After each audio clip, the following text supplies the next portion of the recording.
Good morning to all. आप सभी को मेरा नमस्कार। Welcome to Shiva's world channel. Dakshin Bharat Hindi Prachar Sabha Chennai city August 2025 Praveshika paper 1 and 2 important and expected questions என்னெல்லாம் அப்படிங்கிறத பற்றி என்னோட சிவாஸ் வேர்ல்ட் சேனலில் நான் ஆல்ரெடி அப்லோட் பண்ணிட்டேன். இன்றைக்கி நம்ம Praveshika paper 3 important and expected questions என்னெல்லாம் அப்படிங்கிறத பற்றி இந்த வீடியோவில் நம்ம பார்க்கலாம். அதுக்கு முன்னாடி அலாட்மெண்ட் ஆஃப் மார்க்ஸ் என்ன அப்படின்னு பார்த்துடலாம். இதில் வந்து பாக் ஏக் பார்ட் 1 வந்து ஹிந்தி பார்ட் வரும் 50 மார்க்ஸ்க்கு. அதுக்கப்புறம் பாக் 2 பார்ட் 2 வந்து தமிழ், அதாவது தமிழ் மட்டும் இல்லை, பிராந்திய பாஷா கன்னட், மலையாளம், தெலுங்கு எது வேணால் வரும், 50 மார்க்ஸ்க்கு வரும் அது. ஓகேங்களா? இதில் பாருங்கள், பார்ட் 1 ஹிந்தி பாருங்கள். நிபந்த் ஜென்ரல் எஸ்ஸே வந்து 15 மார்க்ஸ்க்கு வரும். பத்ரலேக்கன் லெட்டர் ரைட்டிங் வந்து 8 மார்க்ஸ். ஃபார்ம் பர்னே கா தரிகா ஃபார்ம் ஃபில் பண்ணுறதுக்கான மெத்தட் அது வந்து 7 மார்க்ஸ்க்கு வரும். சம்ஷிப்தகரன் ப்ரிசிஸ் ரைட்டிங் வந்து 5 மார்க்ஸ்க்கு வரும். பிராந்திய பாஷா மே அனுவாத் டிரான்ஸ்லேஷன் வந்து 5 மார்க்ஸு. அதே மாதிரி ஹிந்தி மே அனுவாத் ஹிந்தி டிரான்ஸ்லேஷன் வந்து 10 மார்க்ஸ்க்கு வரும். ஸோ டோட்டலாக 50 மார்க்ஸ். ஓகேங்களா? அதே மாதிரி தமிழ் பார்த்தீங்கன்னா திருக்குறள் வந்து 2 எழுதணும், அதுக்கு வந்து 10 மார்க்கு. செய்யுள் பகுதி வினாக்கள் 3 கேட்பாங்க, 15 மார்க்ஸு. உரைநடை பகுதி இடம் சுற்றி பொருள் விளக்கம் கேட்பாங்க 2, அதுக்கு வந்து 10 மார்க்கு. அதே மாதிரி உரைநடை பகுதி வினாக்கள் வந்து 3 கேட்பாங்க, 15 மார்க்கு. ஸோ டோட்டலாக 50 மார்க்ஸ். ஓகேங்களா? பிராந்திய பாஷாக்கு 50 மார்க்ஸ் வரும். ஓவரால் வந்து 100 மார்க்ஸ். समय 3 घंटे, टाइम வந்து 3 hours, पूर्ण अंक 100, टोटल मार्क्स 100 मार्क्स. भाग 1 இங்கே सूचना கொடுத்துருவாங்க அவங்களே. பாக் ஏ के लिए 50 अंक और भाग 2 के लिए 50 अंक. அதாவது பார்ட் 1க்கு வந்து 50 மார்க்ஸு, பார்ட் 2க்கு வந்து 50 மார்க்ஸ்ன்னு அலாட் பண்ணியிருக்காங்க. பாருங்கள், ஃபர்ஸ்ட் ரோமன் கிசி எக் விஷய் பர் நிபந்த் லிக்கியே. ஜென்ரல் எஸ்ஸே கேட்குறாங்க, 3 கொடுத்துருவாங்க, 3ல் 1 அட்டென்ட் பண்ணணும், அதுக்கு 15 மார்க்ஸ். இதில் பார்த்தீங்கன்னா जीवन में व्यायाम और खेल कूद का योगदान, பொங்கல், மகர் சங்கராந்தி, மகாத்மா காந்தி, பேகாரி பேரோஜ்காரி கி சமஸ்யா. இந்த 4மே இம்பார்ட்டண்ட்டாக நீங்கள் பார்த்துக்கோங்க. இதில் ஃபஸ்ட்டு 3 நீங்கள் நல்லா தரவாக பார்த்துக்கோங்க. அடுத்தது பாருங்கள், ரோமன் லெட்டர் 2 பத்ரலேக்கன். அதில் கோய் ஏக்கு எழுதணும். இதில் வந்து 2 கொடுத்துருப்பாங்க, திஸ் ஆர் தட் அந்த டைப்பில். அதில் 1 அட்டென்ட் பண்ணணும், அதுக்கு வந்து 8 மார்க்ஸ். லெட்டர் பொறுத்த வரைக்கும் தேர்ட் லெட்டரு வித்யாலय के पुस्तकालय के लिए अधिक संख्या में அப்படின்ற லெட்டரு. அதுக்கப்புறம் 6th லெட்டர் अपने मित्र को स्कूल में संपन्न वार्षिक कार्यक्रम का विवरण देते हुए एक लेटर है. அதே மாதிரி फर्स्ट लेटर अपने विद्यालय के प्रधान आचार्य को प्रार्थना पत्र. இந்த 3 லெட்டரும் நீங்கள் தரவாக பார்த்துக்கோங்க. ஓகேங்களா? அடுத்தது ரோமன் லெட்டர் 3 ஃபார்ம் பர்னே கா தரிகா. இதில் பார்த்தீங்கன்னா கோய் ஏக் 2 கொடுத்துருவாங்க, அதில் திஸ் ஆர் தட் டைப் தான், ஏதாவது 1 அட்டென்ட் பண்ணணும், அதுக்கு 7 மார்க்ஸ். இதில் செகண்ட் ஃபார்ம், அதாவது டெபாசிட் ஃபார்ம் எப்படி ஃபில் பண்ணுறதுன்னு பார்த்துக்கோங்க. ஆப்கே பிரதீப் ஹே பாரதிய ஸ்டேட் பேங்க் செகந்திராபாத் அப்படின்னு ஷாக்காமே அப்படிங்கிற இருக்கிற டெபாசிட் ஃபார்மை இப்படி ஃபில் பண்ணுறதுன்னு பார்த்துக்கோங்க. அடுத்தது 4th ஃபார்ம் ஆப் சி ரேமா त्रिचूर की निवासी है. இது வந்து போஸ்டல் ஆர்டர். போஸ்டல் ஆர்டர் எப்படி ஃபில் பண்ணணும் அப்படிங்கிறத பார்த்துக்கோங்க, 4th ஃபார்ம்.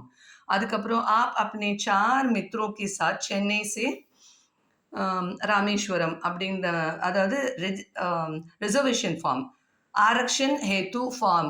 ஆரக்ஷன் ஹேத்து ஃபார்ம்னா reservation form, railway ticket book பண்ணுறதுக்கான ரிசர்வேஷன் ஃபார்ம் எப்படிங்கிறது 5th form.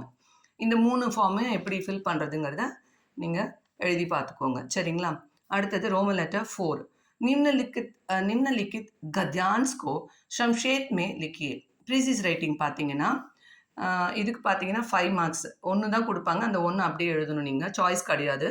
Question number 2, 3 and 4 தரவு பண்ணிக்கோங்க. அதாவது 3 பச்சேலேருந்து பேச்சாரா பலா ஆத்மிலேருந்து ஸ்வச்சதா அபியான் இது பார்த்துக்கோங்க. அடுத்தது ரோமன் லெட்டர் 5 अपनी प्रांतीय भाषा में अनुवाद कीजिए. இதுவும் வந்து சாய்ஸ் கிடையாது, 1 தான் கொடுப்பாங்க, அது அப்படியே எழுதணும், இதுக்கு 5 மார்க்ஸ். இதில் பார்த்தீங்கன்னா லெசன் நம்பர் 1, 4, 7 and 8 பார்த்துக்கோங்க. அதே மாதிரி லாஸ்ட் ரோமன் ஹிந்திமே அனுவாத் கீஜியே. இதுக்கு வந்து 1 தான் கொடுப்பாங்க, சாய்ஸ் கிடையாது, இதுக்கு 10 மார்க்ஸ். ஓகேங்களா? இது வந்து லெசன் நம்பர் 2, 3, 4 அண்ட் 7. இது நல்லா தரவா பார்த்துக்கோங்க. சரிங்களா? இப்போ பார்ட் 2 தமிழ் பார்க்கலாம். ஃபர்ஸ்ட் ரோமன், ஏதேனும் 2 குறள்களை அடிப்பிறழாமல் எழுதுக. அதாவது கடவுள் வாழ்த்து, ஒழுக்கமுடைமை. கடவுள் வாழ்த்துலேருந்து 10 குறள் கொடுத்துருப்பாங்க. ஒழுக்கமுடைமையிலேருந்து 10 குறள் கொடுத்துருப்பாங்க. இதில் வந்து கடவுள் வாழ்த்துலேருந்து 2 குறள் வரும். ஒழுக்கமுடைமையிலேருந்து 2 குறள் வரும். மொத்தமாக 4 குறள் கொடுத்துருப்பாங்க. அதில் நீங்கள் வந்து 2 குறள் மட்டும்தான் நீங்கள் எழுத போகிறீங்க. ஒவ்வொரு குறளுக்கும் 5 மார்க். ஓகேங்களா? 10 மார்க். 2 5s are 10 marks. இதில் நான் என்னோட பசங்களை கடவுள் வாழ்த்தில் இருக்கிற 10 குறளும் தரவு பண்ண வச்சுட்டேன். ஒழுக்கமுடைமை வந்து சூஸ் பண்ணல. ஒழுக்கமுடையை நான் வந்து ஒமிட் பண்ண சொல்லிட்டேன். கடவுள் வாழ்த்தில் இருக்கிற 10 குறளும் தரவு பண்ணாலே 2 குறள் நம்ம அட்டன் பண்ணிடலாம். இல்லை இந்த 10 குறள் எங்களால் படிக்க முடியல அப்படின்னா இதில் ஒரு 5 குறள், இதில் ஒரு 5 குறள் நான் கொடுத்துருக்கேன். இதை நீங்கள் வந்து நல்ல தரவாக படிச்சுட்டு போங்க. ஓகேங்களா? 2 குறள் அட்டன் பண்ணிடலாம். கடவுள் வாழ்த்துலேருந்து கற்றதனால் ஆய பயனன்கொள் அப்படிங்கிற குறள், மலர்மிசை ஏகினான் மானடி சேர்ந்தார் அந்த குறள், இருள் சேர் இருவினையும், அடுத்தது தனக்குவமை இல்லாதான் தாழ் சேர்ந்தார் கல்லால், பிறவி பெருங்கடல் நீந்துவர், அந்த மாதிரி இந்த 5 குறளும் இதில் வந்து கடவுள் வாழ்த்தில் படிச்சுக்கோங்க. ஒழுக்கமுடைமையில் பார்த்தீங்கன்னா பரிந்தோம்பி காக்க, அழுக்காருடையான் கண், ஒழுக்கத்தின் எய்துவர், நன்றிக்கு வித்தாகும், உலகத்தோடு ஒட்ட, இப்படி தொடங்குற இந்த 5 குறள். ஓகேங்களா? ஸோ மொத்தமாக இந்த 10 குறள் நீங்கள் படித்து எழுதி பார்த்துக்கோங்க. அடுத்தது ரோமன் லெட்டர் 2 பாருங்க. ஏதேனும் 3 வினாக்களுக்கு ஒரு பக்கத்திற்கு மிகாமல் விடை எழுதுக. செகண்ட் ரோமன் பொறுத்த வரைக்கும் 6 கொஷின் கொடுத்துருவாங்க. அதில் வந்து நம்ம 3 கொஷின் மட்டும்தான் அட்டென்ட் பண்ண போகிறோம். அதுக்கு பார்த்தீங்கன்னா 3 5s are 15 மார்க்ஸ். இதில் புறநானூறு குறிப்பு வரைக, ஆசாரக்கோவை குறிப்பு வரைக, பாரதியார் பற்றி குறிப்பு வரைக, பெருமாள் திருமொழி பற்றி எழுதுக, திருவேங்கட சுனையில் மீனாய் பிறக்கும் விதியுடையேன் ஆவேன் என்ற வரிகளின் பொருள் யாது, அடுத்தது உணவு கொடுத்துண்ணும் முறை குறித்து ஆசாரக்கோவை கூறுவது யாது, திரிகூட ராசப்ப கவிராயர் பற்றி குறிப்பு வரைக, தேவாரம் குறிப்பு வரைக. ஓகேங்களா? இந்த 8 கொஷினும் நீங்கள் நல்லா தரவாக படிச்சுக்கோங்க. அடுத்தது ரோமன் லெட்டர் 3, ஏதேனும் 2க்கு இடம் சுட்டி பொருள் விளக்கம் தருக. இது உரைநடையிலேருந்து கேட்பாங்க. மொத்தமாக 4 கொடுத்துருவாங்க. இடம் சுட்டி பொருள் விளக்கம் பொறுத்த வரைக்கும் 4 கொடுத்துட்டு அதில் 2 அட்டென்ட் பண்ண சொல்லுவாங்க. அது ஒன்றுக்கும் 5 மார்க்கு, 10 மார்க் டோட்டலாக. ஓகேங்களா? இதில் சிட்டுக்குருவி உரைநடை பாடம், சிட்டுக்குருவியிலேருந்து விடு விடு விடு தொழிலை விடாதே அப்படின்னு தொடங்குற இடம் சுட்டி பொருள் விளக்கம். அதே சிட்டுக்குருவி பாடத்திலே நான் விடுதலை பெறுவேன், எனது கட்டுக்கள் அறுபடும் அப்படிங்கிற இடம் சுட்டி பொருள் விளக்கம். அடுத்தது யார் குற்றம், யார் குற்றம்ல வந்து 2 பார்த்துக்கோங்க. என்றும் வராத நீங்கள் வந்திருக்கிறீர்கள், உங்களை உடன் அப்படின்னு தொடங்குற இது. அடுத்தது யார் குற்றம்ல முன்பு எங்களை பார்த்தவர்கள் அப்படின்னு தொடங்குற இடம் சுட்டி பொருள் விளக்கம். கொல்லிமலை காட்சிகளில் அவன் எய்த அம்பொன்று அப்படின்னு தொடங்குறது. அடுத்தது மேதை வேதநாயகர்ல இந்த உத்தியோகம் என்ன பெரிதா அப்படிங்கிற இடம் சுட்டி பொருள் விளக்கம். இது வந்து நல்ல தரவாக படிச்சுக்கோங்க. அடுத்தது லாஸ்ட் ரோமன் 4th ரோமன், ஏதேனும் 3 வினாக்களுக்கு ஒரு பக்கத்திற்கு மிகாமல் விடை தருக. ஒரே நடையில் இருக்கிற கொஷின் ஆன்சர்ஸ் பார்க்கலாம். இதுலேயும் பார்த்தீங்கன்னா 6 கொஷின் கொடுத்துருவாங்க. அதில் நீங்கள் வந்து 3 தான் அட்டென்ட் பண்ண போகிறீங்க. ஒவ்வொரு கொஷினுக்கும் 5 மார்க், 3 5s are 15 மார்க்ஸ். ஓகேங்களா? பராசக்தியை நோக்கி மகாகவி சுப்பிரமணிய பாரதியார் கூறும் மந்திரங்கள் யாவை? அடுத்தது ஒவ்வொரு நேரத்திற்கும் உரிய பண்ணின் பெயர்களை குறிப்பிடுக.